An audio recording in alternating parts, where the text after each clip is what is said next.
that type of relationship building, I think, is something that is a forever skill. Like you can always be growing your network and understanding how to engage with folks and being genuine in doing so. When you think about context and curiosity and relationships, I think that those are habits that we should always be looking to and always trying to get better at. Hi, everybody. It's Shea Murtaugh, the president and founder of Hoffmann Murtaugh, and welcome to today's podcast, the HMDL podcast, where we discuss all the tools, tips, and firsthand experience to grow yourself professionally and personally.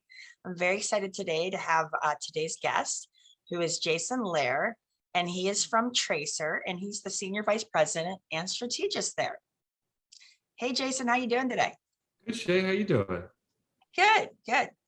So I'd like to start with just having you introduce yourself. Tell us a little bit about your background and where you are now and how you got there. Yeah. Well, thanks for having me on. I actually got my start in this whole digital advertising media world when I was back in college at Western Kentucky University around 1990. I would say early 90s.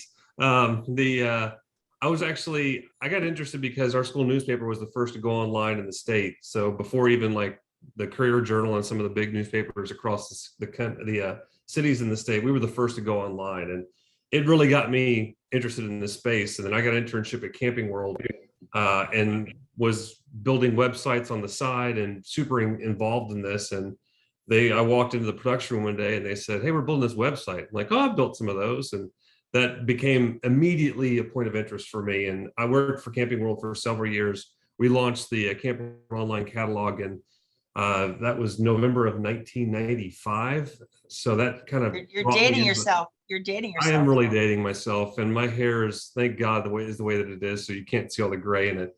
But they got me into this space, and it really kind of touched a nerve. And then I started doing some consulting. Worked for a firm down in Florida where I did a variety of different companies' websites and overall digital experiences, from computer software companies to Fredericks of Hollywood. So I know more about lingerie than anyone should really know.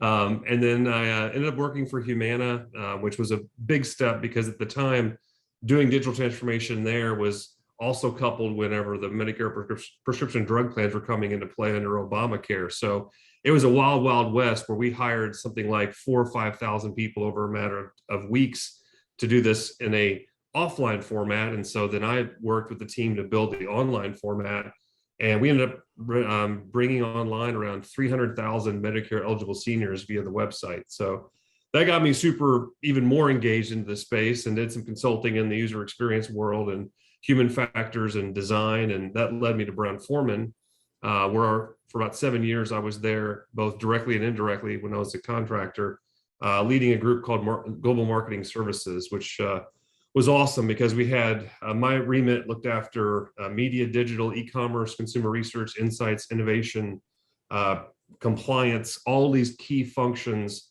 as a core capability, working with all 23 brands from Jack Daniel's and Woodford Reserve to Korbel and Sonoma-Cutrer in 18 markets globally. And so that was just an awesome experience and fantastic people. And then I did some work in the location data space with a company called El Toro that was just awesome. Basically getting a master's in data and location data specifically for a couple of years, which led me to Inspire Brands. And that was another kind of foundational building thing, because at the time Work Capital owned Arby's, they bought Buffalo Wild Wings. They brought the two together to create Inspire Brands. And a really dear friend of mine called me up and said, "Hey, we need somebody to run media for all of this." And so that, whenever I jumped into that, it was awesome, especially whenever you get to spend, $500 million for these brands, which was pretty cool. That would be fun. Make a lot of friends. And luckily I've kept a lot of those friends. And then that led me to Tracer, because my Sonic team worked with Vayner, and that's where I got introduced to Tracer. And when I had the opportunity to join Jeff and the team, I jumped in feet first, which was, as crazy as it is, over 2 years ago, which I was a pandemic hire. So I got hired literally as the pandemic was starting. And it's just crazy to think that it's gone by that fast. Oh, yeah. I mean, it seems like you're extremely excited and passionate about what you do. And I think that's a lot about why people are successful, right? So why do you think you're so excited and passionate about it? I think the biggest thing is I love solving problems, and I love when people have really complex challenges that they're trying to face. And having led digital transformation in a variety of contexts, from alcohol beverage to cannabis to healthcare to financial services and all parts in between, retail, the challenges are I just love attacking them, and I love building things as a complement to that. And I've been fortunate to build some amazing teams over the years, and folks that I still stay very close in touch with, because at the end of the day, it's also a connection when you're building things and you're solving these problems, that you get tighter with folks and you start to build these connections. And my network, to me, is my most valuable asset. I mean, I feel like it's my true currency in life, and I've been very blessed to have some awesome people, and that's what really gets me going, is just the people. And that's what's been so awesome, especially of late, being able to re-engage and kind of get out and see folks. That's what fuels everything, but it certainly is driven around this fact of how do we solve these problems. And being in my current world, everybody's trying to figure out this data thing. So being able to help support that has been awesome. Yeah, and one of the things we always talk about with clients is just kind of understanding their pain points. And so if there's something that keeps them up at night, right, they can't solve. And so that's why, people like us exist in our companies. We work at coming in there and making that much easier for them. So, Well, and it's so hard to even just, in some cases, to articulate the problem. And it's why we spend so much time getting to what question is we're trying to answer. What is the thing that we need to solve for? Because Lord knows, if you jump into the data sources, that's where you can drown, instead of saying, let's really define what we need to address and then go out and find how we actually attack it. That's a great way to go to the next question. Would you find that to be the most challenging part of your job, is kind of figuring out to, kind of understanding exactly what the challenge or problem is, or is there another aspect to your job that can be really challenging? Certainly getting to the definition is a challenge, but I would say the biggest challenge in my world, especially today, and it's something that is faced by everyone trying to deal with and work with data and put to their use, is the external factors that you cannot control. Those things that are, it's not my fault, but it's my problem. So, when AWS goes down and, people start pummeling us with questions about, why can't I see this report? And it's like, well, AWS is down, so I can't really go out there and, if there was a button to turn it back on, I would, or Facebook's API has this lag and we can't deal with that, or the data visualization partner that we're working with is just completely lagging and it's just spinning. So those things are super challenging, because we do so much work to get things up and running and get to that end state, but we're so dependent on these external sources that both feed data and then support outputs, that when those things, if it's something that's one of the key questions that we always ask whenever there's a challenge internally is, is it something that we control, or is it something that we're dependent on someone else? Because if it's something that we can control, we'll hit it with the force of 1,000 suns. But if it's outside of that, it's how do we help to mitigate this and provide the right communications to let folks know that we're engaging with that partner to help address that issue. Yeah, and so I'm going to bring up the word transparency, because there's not enough of that in the agency business. And I think that's what separates somebody like you and your company. I know it separates us from our competitors. So talk about that transparency piece, because it sounds like to me you're going to be honest. You're going to say, oh, this is down, or something's going not right here with connecting. And I think companies really appreciate that. So talk about that. Yeah. And, for us, it's interesting because, we work with agency partners, we work with publishers, we work with brands directly. And we try at every given stage to be Switzerland, if you will. We just want to put it out there, but we want to make sure that the information is being displayed so that everybody's on the same page. So we build a dashboard or an output or report for a brand, and they work with an agency. We want to make sure that the agency gets access to the same information so that everybody's running from the same sheet of music. But it is really a challenge, and especially in the digital world, where you have so much money being put out there and so much resource around programmatic buys and things that are somewhat of a set it and forget it, that not having that transparency and not having that true visibility into what's happening, it's a big challenge. And so that's one of the things that we try to focus on, is not only understanding the data sources themselves, but then how is that represented? And at the same time, we work with the platforms themselves so that they recognize this is how your information is being represented. So if this is off, we want to know, because we're doing this for hundreds upon hundreds of brands and agencies. So, if there's something off here, we want to make sure that we correct that so that you're represented as much as the information is being presented back to the partner. So for me, I don't think that it can really be overemphasized enough. And it is something that can be a really big differentiator, is to know the fact that, hey, we want you to see this information and understand why. And more importantly, if there are questions to be asked, that you're empowered to ask those questions. And especially if it's an agency, that you're powered to answer those. So it's being able to make sure that both sides are covered. Because I think our industry, there is this issue where maybe some of the marketers or clients might not know all the things that we know. And so there's a real opportunity there to take advantage of that, being a little bit behind in that. And so I always lead with look, we got you, know that we're telling you what we need to do right. It's not going to benefit us in any way. And so I know that that's what has made us successful as an agency. But speaking of that, and with like transparency, like tell me a little bit about maybe some more qualities that you think are important to be a strong leader, especially in your level with a very fast up and coming growing company. So what qualities do you think really resonate with, which maybe some of our listeners would be like, oh, I gotta do more of that, right? I gotta do more of this, just to see your success. I mean, you've been extremely successful in your career. One of the things that I've really focused on, because it is something, I've worked for some amazing leaders and I've worked for some not amazing leaders, and trying to take the best of both worlds to be able to bring that to life. The first thing that I do when I start to work with a new team, because the last few years since I left Brown-Forman, it's been fun to go into some different spaces. But the first thing that I do is I actually have a document, as cheesy as it is, that's called What I Believe In. And it's something that I send out to the team and I say, I just want to put this out there that these are the things that I believe in. And it's stuff like, I believe in balance. That's not work balance or life balance. It's just life balance in general and understanding what that looks like.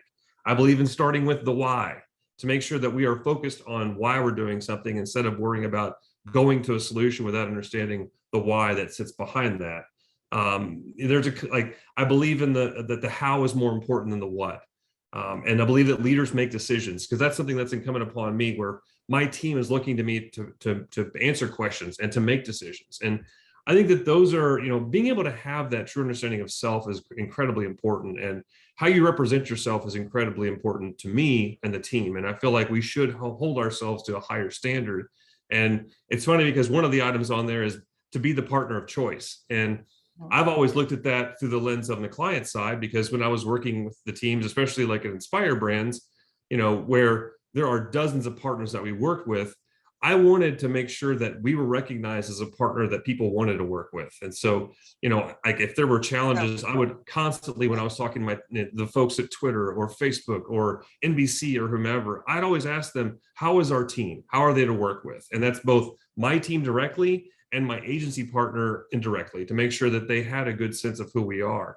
And that's just, now it's a different point of view, because I want to be the partner of choice, because as an outside partner, it's we're doing things in a different way. So I think that these things, while it's important to get them on paper, it's also making sure that they match the context it fits in.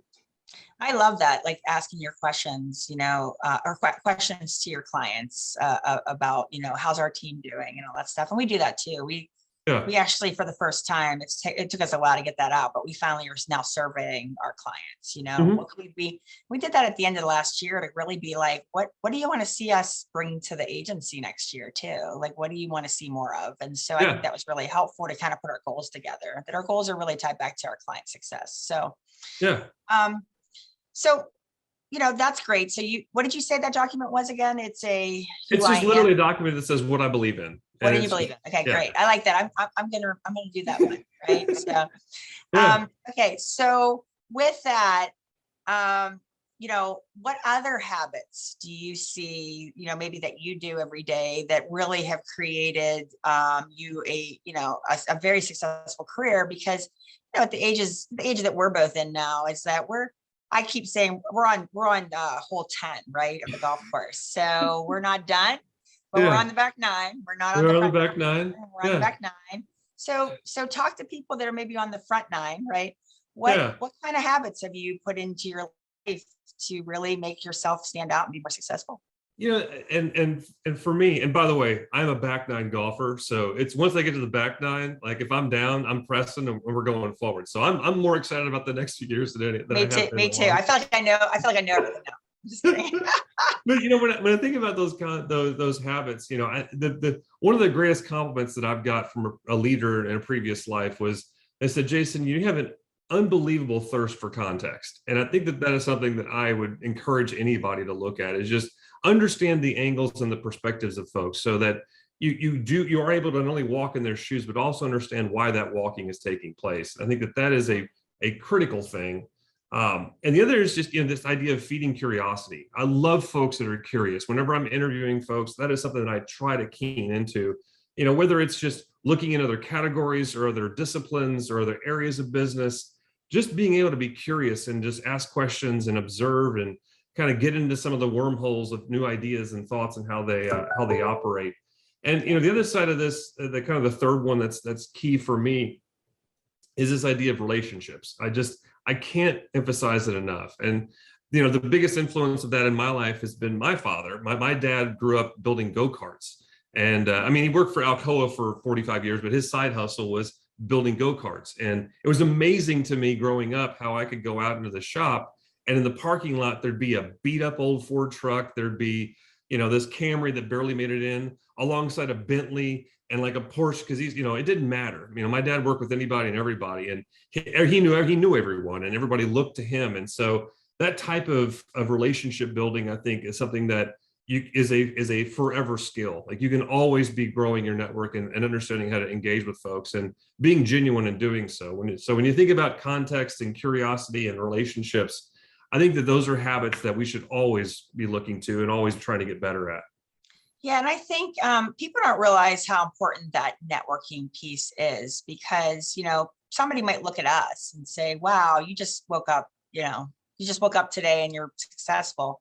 They don't realize that this has been relationships that you've been working on for the past 30 years, 25 years, right? And so, so you touched on networking. So tell me ways that you do network. Like, how do you network? How do you get in front of people that you want to get in front of? What is your go-to? How do you do that?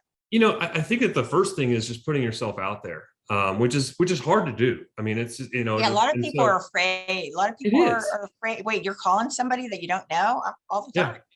And it's amazing. And I think that I can't remember. I think it was Ben Franklin. I think Ben Franklin talked about the idea of when you put yourself out there and ask something of someone, there's an instant connection that's kind of not necessarily direct, but there's an indirect connection that somebody will kind of look at you differently. And I think in a more positive light. So the first thing that I would just say is to continue to put yourself out there. And if it's, seeing a news article or seeing, something posted on social or a job posting out there, in some cases, you may not be able to change jobs, but if you could put you out there to say, hey, if you need help with something and I could take on a project or whatever, because that's the beauty of the modern era today, is all the side hustles. I'm an adjunct professor to the master's program here at U of L, and it's one of my favorite things that I do, but it's also gotten me into this idea around teaching. And so being able to help others and give back to my alma mater and work on curriculum for different folks. So putting yourself out there is the most important step, because when it comes to those relationships, the one thing that I would say is it's very important to be, when we talk about transparency, those relationships, it's also important, so that when you're putting yourself out there, that they understand why, and there's no hidden agenda anywhere, and making sure that you're also genuine and the follow-up with any kind of connection on the relationship side is super important. You'd be surprised so many times, over my 18 years in business, I've worked with the vendor reps at certain points of media. And as soon as they move or they don't need me for any reason, it's just like they cut that whole relationship off. And then 2 years later, they move into a new job again where they need to call on you. And then all of a sudden, hey, how you doing? And I think an important piece of this is really, if you really cared about that person, and I still talk to a lot of my former clients. I was just out with one of my former clients on Friday night and paid for her for dinner. And she's like, "Why are you paying for my dinner?" I was like, you literally set you set my agency in motion to move to the next level. Although that was 8 years ago, you did it. And I'm so thankful. And so Normally people would just be like, oh, I can't get anything off of you anymore. So I don't need to talk to you anymore. Right. And so I really do try myself to keep those relationships going. So, so what, how do you see you're at a fast, for anybody that doesn't know Tracer, we are working with Tracer as a company to really kind of organize our data on the back end for reporting.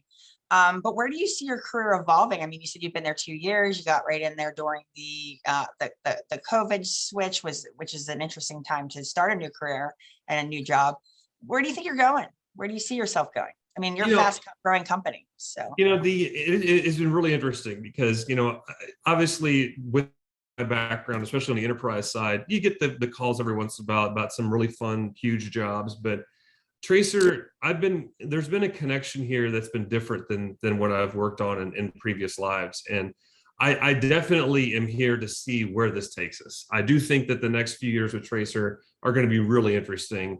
Especially as we've continued to bring on some amazing new partners and win some business against some very, very big competitors that are, at scales that we couldn't even imagine right now. So I think that there is certainly something here in the next few years where we'll pay that out in some form or fashion when it comes to just where we land or what we do next. And so those are fun conversations that we're having over the next 18 months. I certainly do think that I'll be teaching for the rest of my life in some form or fashion, whether that's directly or indirectly with the university. I love it. And I love being able to kind of help and guide folks along. And that's just been, another, just a key part of who I am. But, I feel like this Tracer experience is going to be a pretty awesome run. And I think it's going to last the next few years in a very fun way. I think I'm still the oldest person in the company. So well, I think it's an important message to say, now that we're back on the back nine. Yeah. Sometimes people make a lot of job jumps because they just want to get to that next payday, right? They don't realize that a lot of the career enjoyment is actually being a part of a team that actually moves you to a level that you could never do with all of your switching jobs. And so it's an interesting time with this whole Great Resignation. And I feel that those who feel like they're part of a team and feel like they're building something really big that they're going to be a big part of are going to stay, and money's not going to really sway them. And so I think it sounds like Tracer has really created that kind of environment for you. Yeah. And that's what I'm excited about our company, just really, working together as a team to keep growing. So, I noticed you have 6 patents. I would be sitting here on this, listening right now, like, what do I need a patent for? Right. So tell me, like, what patent are you the most proud of and why? And why have a patent? How does this benefiting you in your career? That was most of the patents are connected to work at Humana. And definitely the most proud is around this work on the Humana RX calculator. And at the time, whenever, because at the time my grandmother was trying to decide what Medicare PDP plan she was going to go on.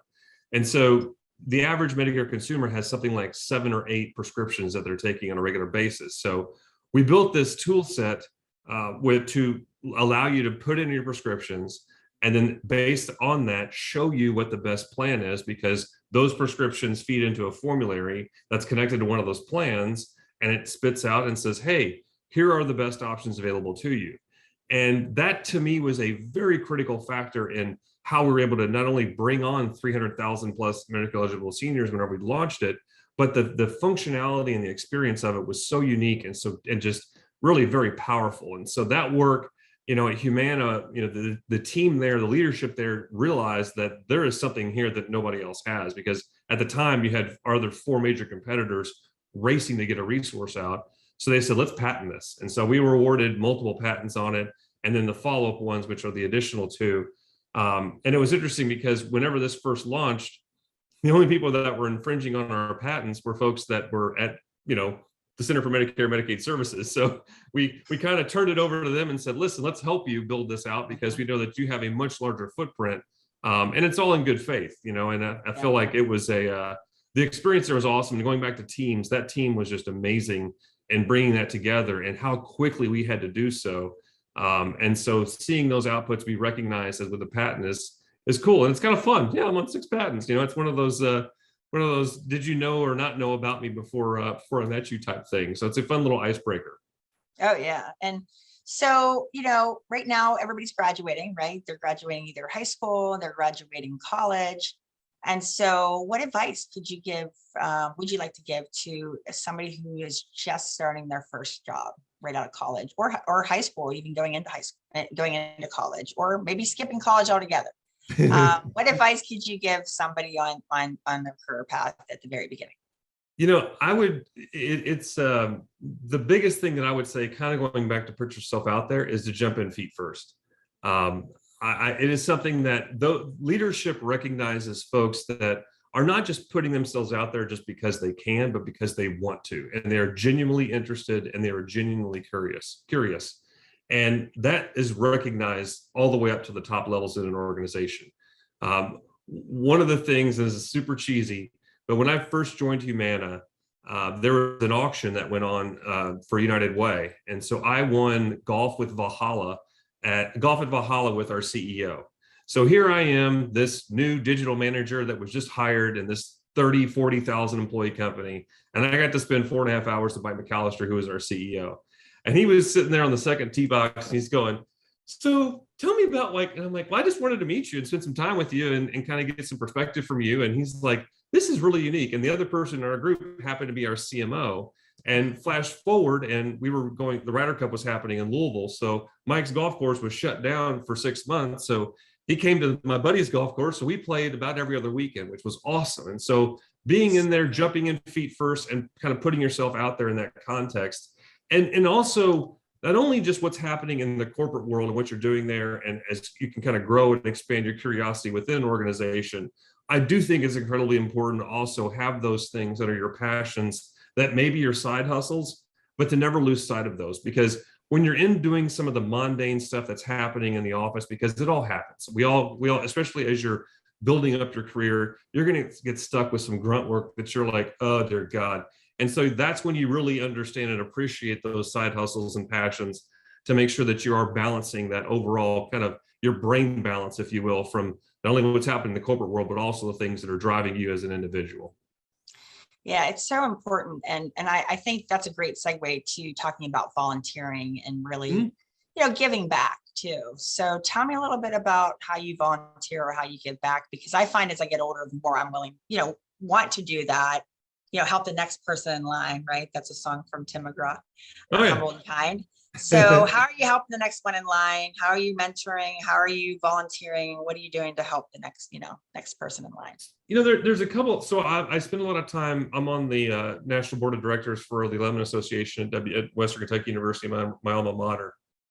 And I go back to campus as much as I can to spend time in the journalism classes that I took to be a resource. And anytime I get connected to the professors and I'm like, hey, they got the student that's really interested, I'm like, let me talk to them and let me help them use my network to connect them wherever they need to. That's a big part and a huge passion. Locally here, I live in Louisville, Kentucky, and but in the area, there are a lot of great startups that are coming online. And so I put myself out there to say, if you need help, if there's anything that I can do to help bounce ideas off of, or questions that you have with marketing, I'm all about it. So that's another kind of key part of what I do. And then the last one is, just there are some charities that are certainly very, very close to myself and my wife. There's Family Scholar House here in Louisville that helps, young women that have, single parents that have gone through abusive relationships, and so placing them into new housing and into a better place. The power of what they do is unbelievable. And so that very tangible resourcing to know that, hey, this work is influencing this in this way.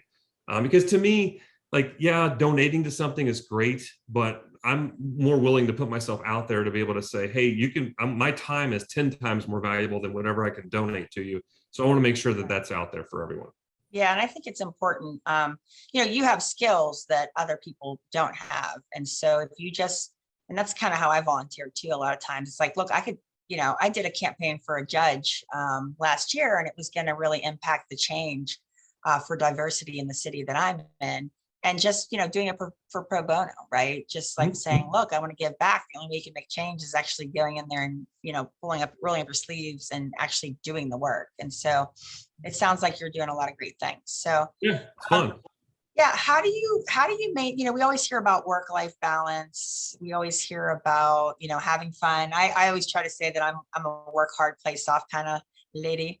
Um, but tell me about, are you working hard, playing hard? How are you doing work-life balance? I know you have kids and your wife and everything. So how do you balance both? Yeah, the girls, my girls will definitely bring balance whether I like it or not. So it's more of a forced balance. But certainly, I'm also a big fan of asking for feedback. And so whether it's, my team or Jeff, my business partner, our CEO, I'm always looking for feedback on how things are going, whether it's how this pitch go or whatever. But in life, it's important too that, my wife and I check in with each other to say, hey, like, because I know that I love to golf and I get golf trips lined up, and it's like, hey, if this is too much, please tell me, because I want to make sure that everything is cool here, and especially when it comes to balancing, like, because I'm basically outside of my work life an Uber driver for the girls to field hockey or house or friend's house or whatever. So I think that's a key thing. And in one of your other interviews, I think it was with Melissa Kelly, she talked about how she made changes in her career to help influence that. And I think that's another thing that I've spent a lot of time on as well, because in my previous work lives, I was traveling at Inspire. I was traveling every week. At Brown Forman, I was traveling globally pretty much every other week, if not more. And it's great, and those experiences are awesome. But finding something like Tracer that's allowed me the flexibility to work from home, but then also go to New York when I need to, or clients' offices. So travel is still a thing. So I think balancing that has been important, because I also want to spend more time with the girls as much as I can. And my wife is an amazing partner, and she's in a similar situation. So, we tag team a lot of things, but getting that feedback and just those check-ins, just to say, hey, are we in a good place? Like, or what's the calendar look like coming up? Because that balance is going to be super important, especially as the summer kicks in, and there's different kinds of travel, and that's always something to keep an eye on. Yeah, and everything's coming really full force back into play, right? Like I Yeah.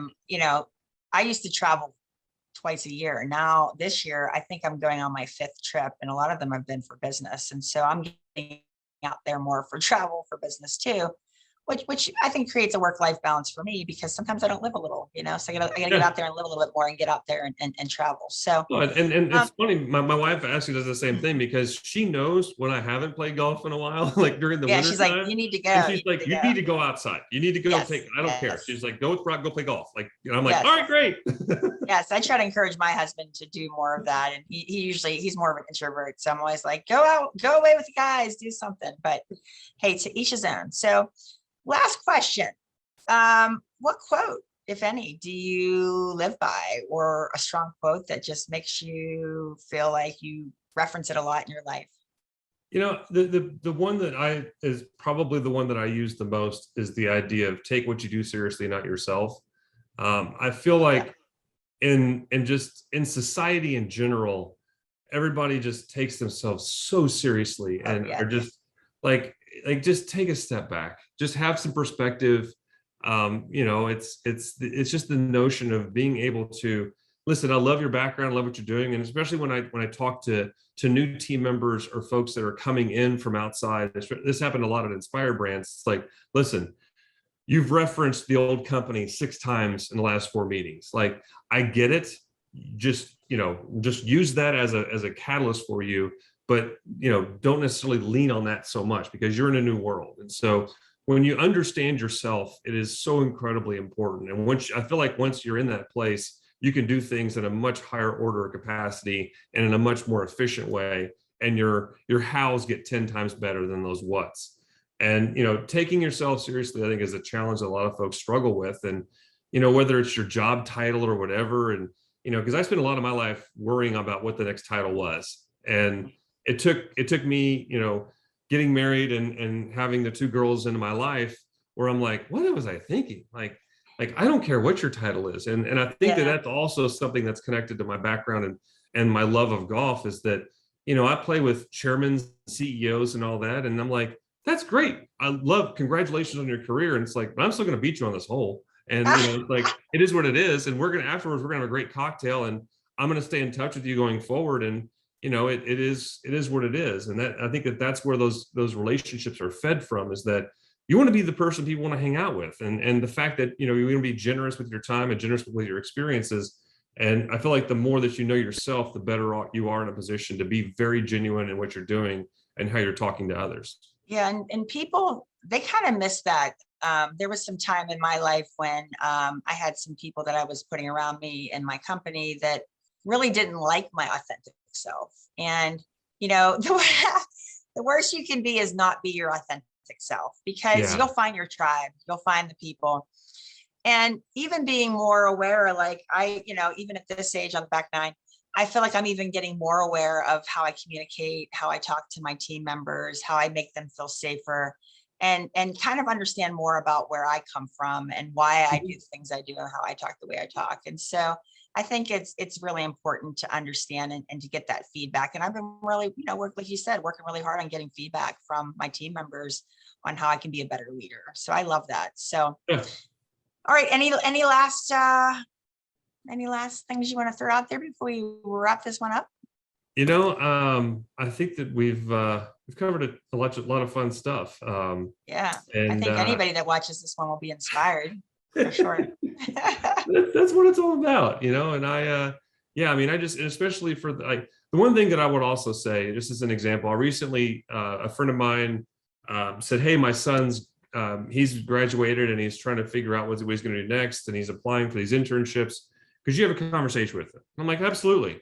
So we start talking, and he's talking about his experiences with this company, and he was doing all this and all that. And I was like, well, what do you do like on the side? Like, what's your side hustle? And he's like, oh, well, I wrote this JavaScript that allows me to go out and get these sneakers at a really, as soon as they're dropped, and then I resell them and I make like, a couple $100,000. I remember you telling me about this. And I'm like, why isn't that on your resume? Like, why don't you have that called out? And he's like, what do you mean? I'm like, you have your own business. You've been doing all of this work. Yes. Like, your story is you so even need a much job? more.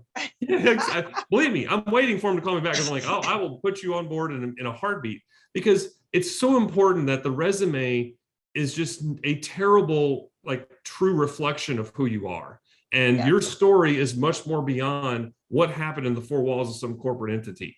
And I feel like that is something that people like storytelling is a very important thing. And if you have like online, there are some amazing resources. I just read the book from some of the Pixar guys talking about storytelling, Andrew Stanton and a few others.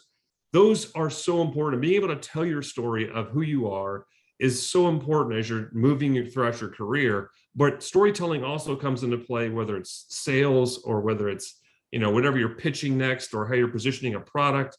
I feel like that's another key thing that folks need to spend more time on, because that is so important of being able to tell a story, whether it's something that's important to you and who you are, or related to what you're doing in your work.